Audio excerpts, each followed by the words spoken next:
Selamat pagi untuk kita semuanya. Baiklah, sebelum kita memulai pembelajaran kita pada pagi hari ini, Miss harap kalian dapat memulainya dengan doa pembuka.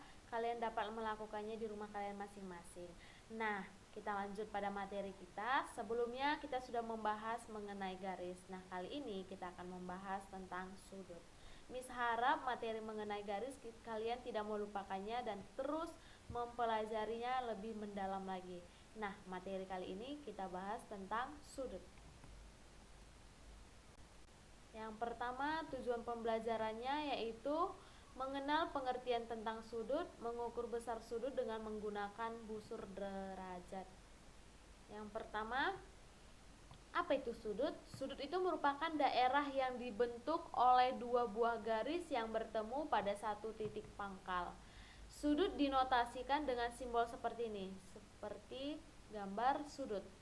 Oke, kita lihat ini gambar sudut. Katanya daerah yang dibentuk oleh dua garis ini, garis pertama dan garis kedua yang bertemu di satu titik pangkal atau titik sudut. Kita bisa beri penamaannya sudut A, B, C dengan huruf kapital. Ini yang AB merupakan itu kaki sudut dan BC itu merupakan kaki sudutnya. Lalu yang B ini merupakan titik sudut dan ini merupakan daerah sudutnya. Ini yang diarsir. Oke? Jadi sudut ABC atau sudut CBA. Kenapa di titik sudutnya itu berada di tengah? Makanya namanya sudutnya ABC atau sudut CBA. Titik sudutnya berada di tengah-tengah. Oke? Paham sampai situ? Selanjutnya, kita masuk besar sudut dan satuan sudut. Besar sudut tidak ditentukan oleh panjang pendeknya kaki sudut. Sebelumnya kami sudah bahas itu yang mana bentuk kaki sudut, melainkan oleh jarak dari kedua kaki sudut. Berarti besar sudut itu yang merupakan jarak kedua kaki sudutnya. Besar sudutnya dinotasikan dengan simbol M. Ini sudut, simbol sudut tadi ini M ini merupakan besar sudut. Berarti bacaannya besar sudut. Satuan untuk menyatakan besar suatu sudut yakni derajat, menit, tanda petik, atau detik, tanda petik 2. Seperti itu. Tadi kalau untuk sudut derajat, kalau menitnya berarti petik per 1, kalau detik itu petik 2. Oke? Satu putaran penuh itu kita tahunya 360 derajat. Berarti satu putaran penuh itu seperti jam dinding.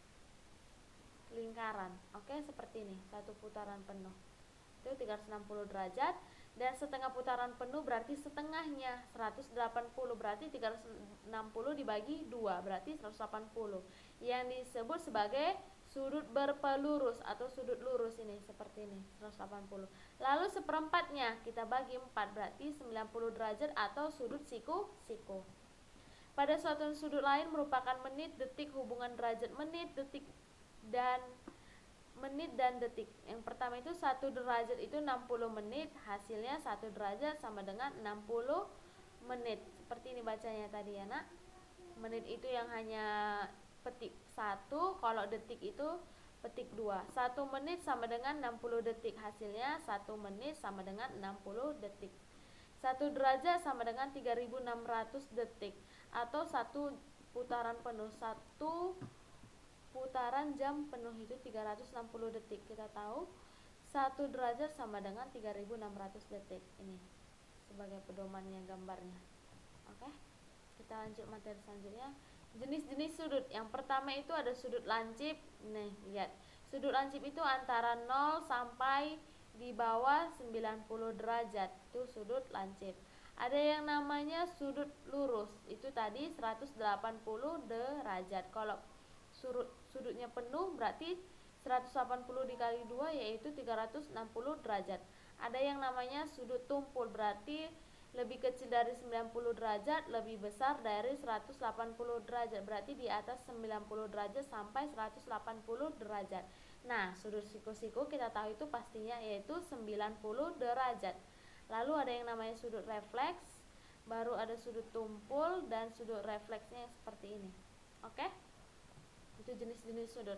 Lalu kita lanjut mengukur besar sudut itu dengan menggunakan busur derajat seperti gambar ini. Kalian sudah pernah menggunakan atau melihat benda ini bukan? Oke, yang pertama kita ukur yaitu sudut AOB. AOB yang O nya ini merupakan titik, sudutnya tadi yaitu 35 derajat. Ini kita lihat, berarti ini 30 setengahnya 35. Lalu sudut AOC kita lihat 60 derajat. Ini yang di luarnya yang kita lihat ya nak, yang di luarnya untuk mengukur sudut. Lalu sudut AOD itu 130 derajat. Nah, seperti itu melihatnya. Lalu yang terakhir, sudut AOE. AOE itu 180 derajat atau sudut berpelurus. Lalu sudut COD. COD bagaimana melihatnya? Berarti 120 dikurang dengan berapa ini? 50, berarti 70 derajat. Cara mengurangkannya yaitu seperti ini. Ini tidak dimulai dari 0 kan nak? Lalu kita mulai dari sini. Tadi kan kalau ini AOB kita mulai dari 0, dari sebelah kiri. Kalau yang dimulai dari angka yang besar berarti yang di dalamnya kita gunakan sudut 120 dikurang ini berapa? 50, berarti kan berarti 70 derajat. Berarti sudut COD itu adalah 70 derajat. Lalu ditanya sudut BOD. Sudut BOD itu ada berapa? Kita lihat yang di dalamnya 155 dikurang dengan berapa di sini? 50. Kalian dapat menjawabnya. Lalu sudut BOE B ini B, sudut BOE itu berapa? Kalian dapat menjawabnya di kolom komentar ya nak. Oke, selanjutnya kalian dapat mengerjakan tugasnya di LKS halaman 24 bagian A dan bagian B. Tidak perlu tulis soal, dibuat diketahui, ditanya dan jawabannya menggunakan cara-cara yang seperti Miss ajarkan. Lalu tulis di dalam buku catatanmu, kirim tugasnya ke WhatsApp Miss sesuai dengan jamnya, paling lama jam 5 sore Miss tunggu ya nak. Dan catatannya jangan lupa dicatat secara lengkap. Dan catatannya tidak perlu dikumpulkan, dikirim fotonya, hanya tugas yang Miss perintahkan. Oke, selamat belajar dan selamat mengerjakan. Semangat untuk belajarnya, tetap mengikuti pembelajaran daring kita. Terima kasih, selamat pagi.